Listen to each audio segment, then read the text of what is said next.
Kemudian Yesus berangkat dari situ dan tiba di tempat asalnya, sedang murid-muridnya mengikuti dia. Pada hari Sabat, ia mulai mengajar di rumah ibadat, dan jemaat yang besar takjub ketika mendengar dia, dan mereka berkata, "Dari mana diperolehnya semuanya itu? Hikmat apa pulakah yang diberikan kepadanya? Dan mujizat-mujizat yang demikian, bagaimanakah dapat diadakan oleh tangannya?" Bukankah ia ini tukang kayu? Anak Maria, saudara Yakobus, Yoses, Yudas, dan Simon?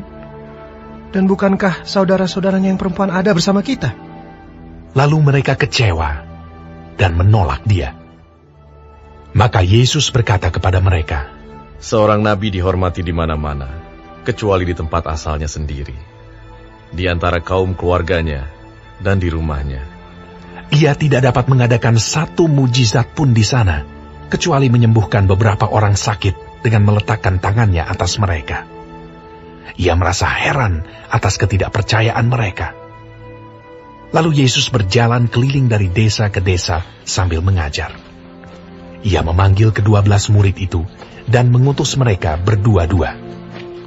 Ia memberi mereka kuasa atas roh-roh jahat dan berpesan kepada mereka supaya jangan membawa apa-apa dalam perjalanan mereka kecuali tongkat, roti pun jangan, bekal pun jangan, uang dalam ikat pinggang pun jangan. Boleh memakai alas kaki, tetapi jangan memakai 2 baju. Katanya selanjutnya kepada mereka, "Kalau di suatu tempat kamu sudah diterima dalam suatu rumah, tinggallah di situ sampai kamu berangkat dari tempat itu. Dan kalau ada suatu tempat yang tidak mau menerima kamu, dan kalau mereka tidak mau mendengarkan kamu, keluarlah dari situ, dan kebaskanlah debu yang di kakimu sebagai peringatan bagi mereka." Lalu pergilah mereka memberitakan bahwa orang harus bertobat, dan mereka mengusir banyak setan, dan mengoles banyak orang sakit dengan minyak, dan menyembuhkan mereka. Raja Herodes juga mendengar tentang Yesus, sebab namanya sudah terkenal, dan orang mengatakan, Yohanes Pembaptis sudah bangkit dari antara orang mati, dan itulah sebabnya kuasa-kuasa itu bekerja di dalam dia. Yang lain mengatakan, "Dia itu Elia." Yang lain lagi mengatakan, Dia itu seorang nabi, sama seperti nabi-nabi yang dahulu. Waktu Herodes mendengar hal itu, ia berkata, "Bukan, dia itu Yohanes yang sudah kupenggal kepalanya dan yang bangkit lagi." Sebab memang Herodeslah yang menyuruh orang menangkap Yohanes dan membelenggunya di penjara, berhubung dengan peristiwa Herodias, istri Filipus saudaranya, karena Herodes telah mengambilnya sebagai istri. Karena Yohanes pernah menegur Herodes, "Tidak halal engkau mengambil istri saudaramu." Karena itu, Herodias menaruh dendam pada Yohanes dan bermaksud untuk membunuh dia, tetapi tidak dapat, sebab Herodes segan akan Yohanes, karena ia tahu bahwa Yohanes adalah orang yang benar dan suci, jadi ia melindunginya. Tetapi apabila ia mendengarkan Yohanes, hatinya selalu terombang-ambing. Namun ia merasa senang juga mendengarkan dia. Akhirnya tiba juga kesempatan yang baik bagi Herodias. Ketika Herodes pada hari ulang tahunnya mengadakan perjamuan untuk pembesar-pembesarnya, perwira-perwiranya, dan orang-orang terkemuka di Galilea. Pada waktu itu, anak perempuan Herodias tampil lalu menari, dan ia menyukakan hati Herodes dan tamu-tamunya.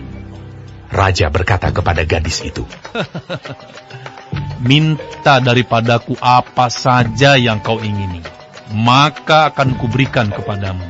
Lalu bersumpah kepadanya, "Apa saja yang kau minta akan kuberikan kepadamu, sekalipun setengah dari kerajaanku." Anak itu pergi dan menanyakan ibunya. "Apa yang harus kuminta?" Jawabnya, "Kepala Yohanes Pembaptis." Maka cepat-cepat ia pergi kepada raja dan meminta, "Aku mau supaya sekarang juga engkau berikan kepadaku kepala Yohanes Pembaptis di sebuah talam." Lalu sangat sedihlah hati raja, tetapi karena sumpahnya dan karena tamu-tamunya, ia tidak mau menolaknya. Raja segera menyuruh seorang pengawal dengan perintah supaya mengambil kepala Yohanes. Orang itu pergi, dan memenggal kepala Yohanes di penjara. Ia membawa kepala itu di sebuah talam dan memberikannya kepada gadis itu, dan gadis itu memberikannya pula kepada ibunya. Ketika murid-murid Yohanes mendengar hal itu, mereka datang dan mengambil mayatnya, lalu membaringkannya dalam kuburan. Kemudian rasul-rasul itu kembali berkumpul dengan Yesus dan memberitahukan kepadanya semua yang mereka kerjakan dan ajarkan. Lalu ia berkata kepada mereka, "Marilah ke tempat yang sunyi, supaya kita sendirian, dan beristirahatlah seketika. Sebab memang begitu banyaknya orang yang datang dan yang pergi, sehingga makan pun mereka tidak sempat." Maka berangkatlah mereka untuk mengasingkan diri dengan perahu ke tempat yang sunyi. Tetapi pada waktu mereka bertolak, banyak orang melihat mereka dan mengetahui tujuan mereka.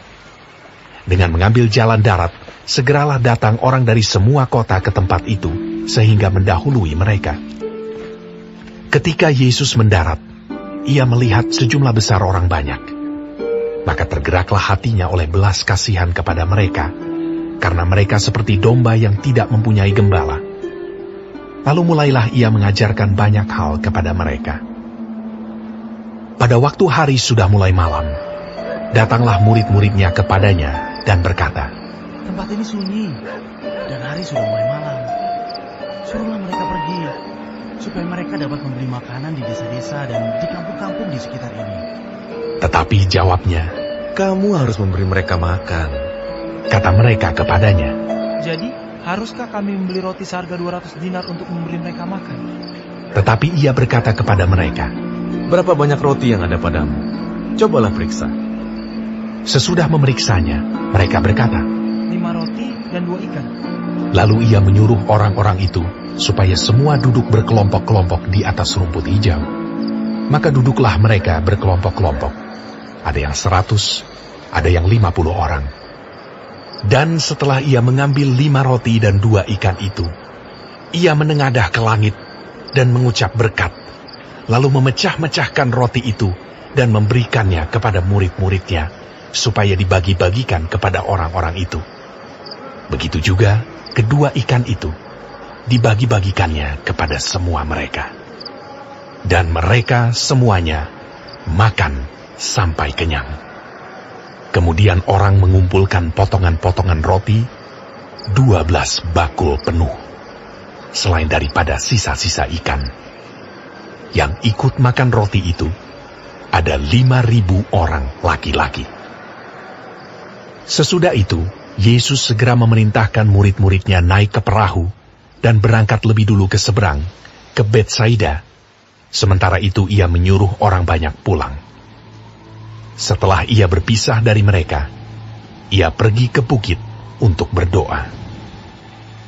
Ketika hari sudah malam, perahu itu sudah di tengah danau, sedang Yesus tinggal sendirian di darat. Ketika ia melihat betapa payahnya mereka mendayung karena angin sakal, maka kira-kira jam 3 malam ia datang kepada mereka, berjalan di atas air, dan ia hendak melewati mereka. Ketika mereka melihat dia berjalan di atas air, mereka mengira bahwa ia adalah hantu.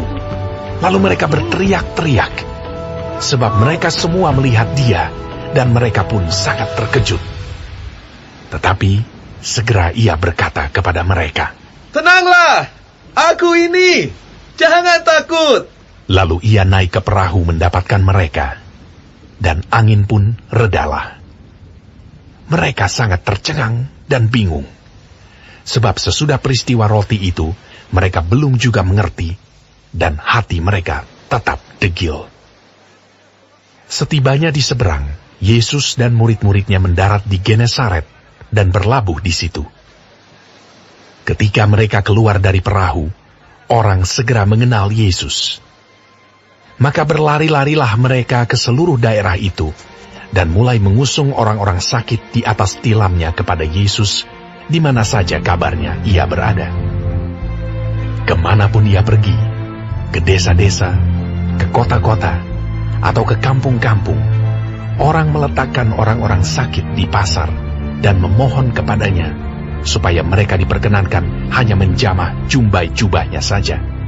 dan semua orang yang menjamahnya menjadi sembuh.